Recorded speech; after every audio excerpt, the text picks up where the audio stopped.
नमस्कार दोस्तों, 24x7 learning point में आप सबका स्वागत है। आइए आज के इस वीडियो में हम आप लोगों को छंद पार्ट थर्ड इसमें हम पढ़ा रहे हैं। पीछे दो वीडियो में मैं छंद को और पढ़ा चुका हूं, आगे और इसमें पढ़ा रहा हूं जो कुछ महत्वपूर्ण वार्णिक एवं मात्रिक छंद है। तो इसी क्रम में हम आगे बढ़ते हुए पढ़ते हैं छंद कवित या घनाक्षरी, मनहर या मनहरण। ये तीनों एक ही चीज है, चारों कवित, घनाक्षरी, मनहर या मनहरण। तो इसके बारे में पढ़ते हैं। पीछे मैं 8 बता चुका हूं, ये 9वां है छंद कवित। कवित क्या है? यह एक वार्णिक छंद है, समवार्णिक छंद है। इसके प्रत्येक चरण में 31 से 33 वर्ण होते हैं। 31 भी हो सकता है, 32 भी हो सकता है, 33 अर्थात 31 से 32 वर्ण होते हैं। इसको हम 33 वर्ण होते हैं, इसको हम कवित कहते हैं। 31 हो, 32 हो, 33 हो, तो ये होगा कवित या घनाक्षरी, मनहर या मनहरण।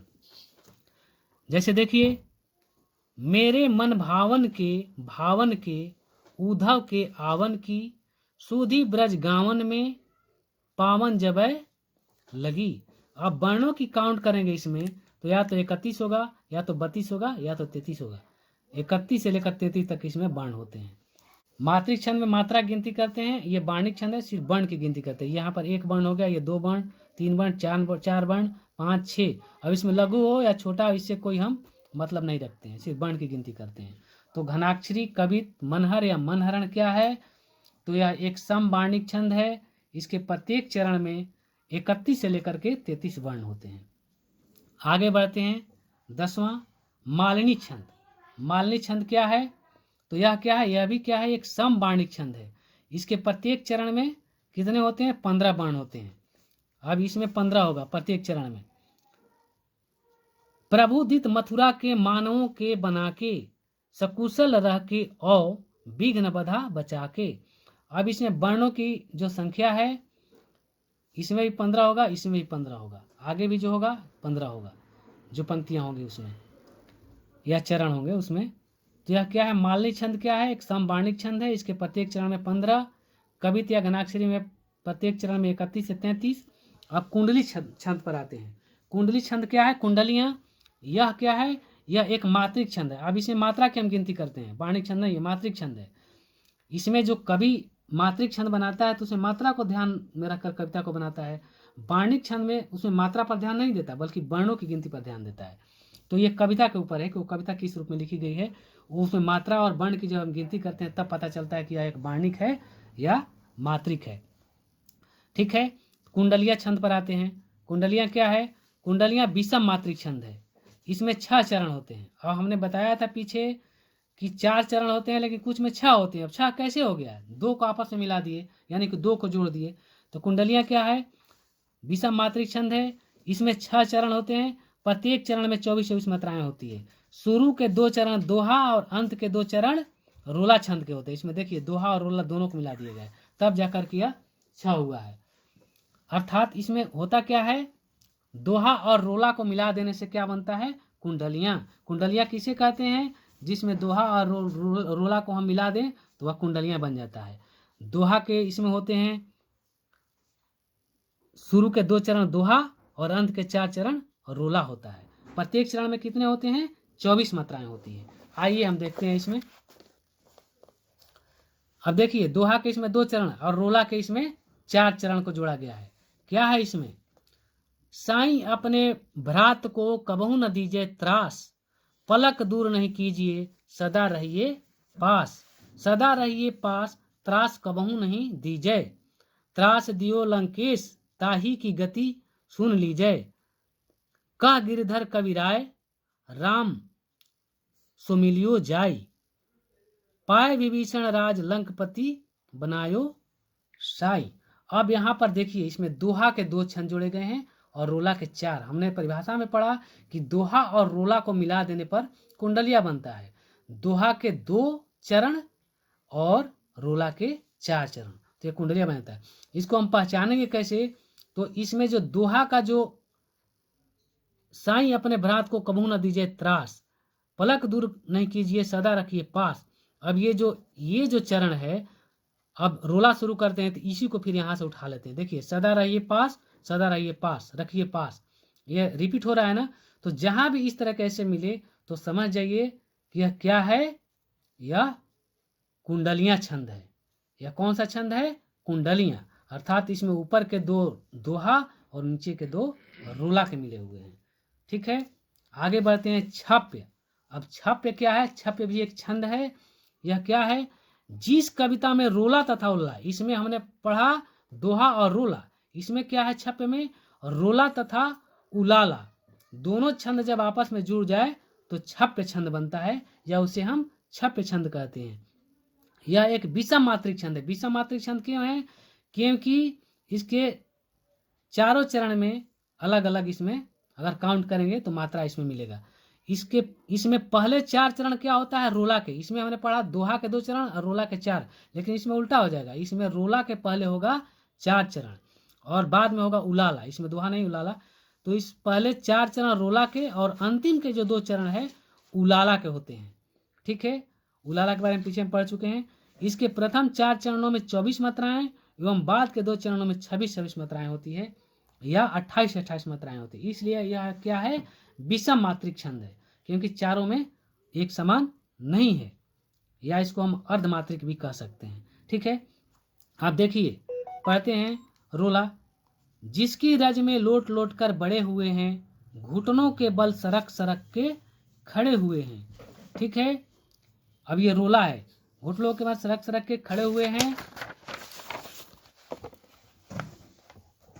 परमहंस सम बाल्यकाल में सब सुख पाए, जिसके कारण धूल भरे हीरे कहलाए। हम खेले कूदे हर्ष युक्त जिसकी प्यारी गोद में, हे मातृभूमि तुझको निरख मग्न क्यों न हो मोद में। अब इसमें लास्ट के 2 है उलाला के हो गए, और ऊपर के 2 और पीछे हमने 2 बताया, ये हो गए रोला के। तो रोला के 4 और उलाला के 2 जब चरण मिल जाते हैं आपस में तो क्या बनता है? छप्य बनता है। ठीक है, तो ये है छप्य छंद। आगे हम पढ़ते हैं गीतिका। अब गीतिका छंद क्या है? तो गीत का सम, यह भी एक सम मात्रिक छंद है। यह सम मात्रिक छंद क्यों है? क्योंकि इसके प्रत्येक पंक्ति में 26 मात्राएं होती हैं। सम पदों में 12-12, विषम पदों में 14-14। ठीक है, अब इसमें इसको काउंट करेंगे तो 26 मात्रा होगा। 14 मात्राएं, 14-14, 12-12, इसमें 12, इसमें 12, इसमें फिर 14, इसमें फिर 14। तो यह एक मात्रिक छंद है। ठीक है, पंक्ति के हिसाब से जोड़ेंगे तो इसमें 26-26 हो गया, और चरण के हिसाब से जोड़ेंगे यहाँ से यहाँ तक, फिर यहाँ से यहाँ तक। ठीक है, एक चरण। तो यहाँ है इसमें सम पादों में, अर्थात इसमें और इसमें 12-12, और इसमें 14-14 मात्राएं होती है। 12 और 14 क्या हो गया? 26 हो गया। तो दोनों चरण में 26-26। इस दृष्टिकोण से हम करेंगे तो सम मात्रिक छंद है, या इसको हम अर्धमात्रिक सम भी कह सकते हैं। अगर हम चरण को देखते हैं तो इसमें हो गया 12-12, इसमें हो गया 14-14, तो यह एक अर्ध सम, यानी कि आधा सम हो गया। इसमें भी बराबर नहीं, इसमें ये सम होगा, क्योंकि इसमें भी 14 है, तो 14 एक सम मात्रा होता है, और 12 भी क्या होता है? सम मात्रा होता है। जो एक सम मात्रिक है, और पंक्तियों को काउंट करेंगे तो इसमें भी 26, इसमें भी 26। ठीक है, तो गीत का क्या है? सम मात्रिक छंद है, और इसके प्रत्येक पंक्ति में 26 मात्राएं होती हैं। पहले और तीसरे में 12-12, दूसरे और चौथे में 14-14। अब आते हैं हरिगीतिका। हरिगीतिका छंद क्या है? यह भी एक सम मात्रिक छंद है। इसके प्रत्येक चरण में 28 मात्राएं होती हैं। विषम पादों में 16-16 एवं सम पादों में 12-12 मात्राएं होती है।